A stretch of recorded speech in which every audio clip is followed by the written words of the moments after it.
ಇನ್ನು ರಣದೀಪ್ ಸುರ್ಜೇವಾಲಾ ಅವರು ಚುನಾವಣೆಗೆ ಅರಗಿಸ್ಕೊಳ್ಳೋಕ್ಕಾಗ್ತಿಲ್ಲ, ಪಾಕಿಸ್ತಾನದಿಂದ ಬಂದು ಹೇಳಿದ್ದಾರೆ ಅಂತ. ಇದು ಸುಳ್ಳು. ಅಲ್ಪಸಂಖ್ಯಾತ ವಿರೋಧಿ ಮನಸ್ಥಿತಿ. ಯಾಕೆ ಸರ್ ಅಲ್ಪಸಂಖ್ಯಾತ ವಿರೋಧಿ ಆಗಬೇಕು? ಯಾರಿಗೆ? BJPಗಿದೆಯೋ ಬಿಟ್ಟಿದೆಯೋ ಅದು ಅವ್ರಿಗೆ ಬಿಟ್ಟಿದ್ದು, ನಿಮಗೆ ಬಿಟ್ಟಿದ್ದು. ಬಡ್ದಾಡ್ಕೊಳ್ಳಿ, ಯಾವನ್ ಬೇಡ ಅಂದವನು. Not to us, not to me.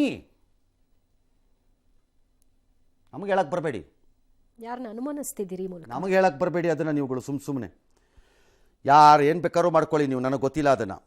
Modi ಗೌರ್ಮೆಂಟನ್ನ challenge ಮಾಡೋಕ್ಕಾಗದೆ Surjewala ಅವರು, ಮೋದಿ ಗೌರ್ಮೆಂಟನ್ನ ಚಾಲೆಂಜ್ ಮಾಡೋಕ್ಕಾಗದೆ, ಈ ರಾಜ್ಯ ಕರ್ನಾಟಕಕ್ಕೆ ಟ್ಯಾಕ್ಸನ್ನು ಬರದೇ ಇದ್ದಿದ್ದನ್ನು ಪ್ರಶ್ನೆ ಕೇಳೋಕ್ಕಾಗದೆ,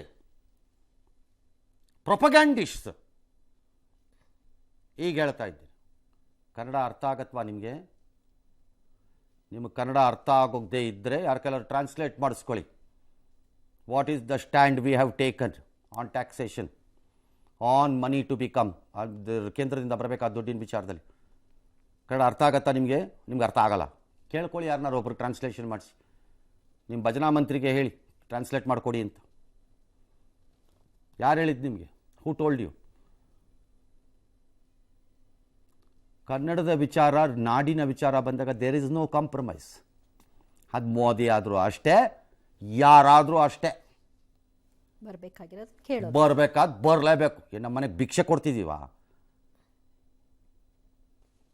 ಕೇಳಕ್ಕೆ? ಕನ್ನಡದ ಚಾನಲ್ಲಾಗಿ ಇಟ್ಕೊಂಬಿಟ್ಟು ಯಾವನಿಗೋ ಎಲ್ಲೋ ನಡು ಬಗ್ಗಿಸಿ ನಿಂತ್ಕೊಳ್ಳೋಕೆ ನಮಗೇನು ತಲೆ ಕೆಟ್ಟಿದೆಯಾ? ನಮ್ಮನ್ನು ಸಾಕ್ತಿರೋದು ಈ ನಾಡಿನ ಜನ. ಅದ್ರ ಪರವಾಗಿ ಪ್ರಶ್ನೆ ಕೇಳಿದೆ ಇನ್ಯಾರ ಬಗ್ಗೆ ಕೇಳ್ತೀವಿ? ಅದೇ ರಾಷ್ಟ್ರೀಯತೆ ಬಂದಾಗ ಆ ಪ್ರಶ್ನೆನೂ ಕೇಳಬೇಕಾಗತ್ತೆ ಇನ್ನೊಬ್ರಿಗಷ್ಟೇ.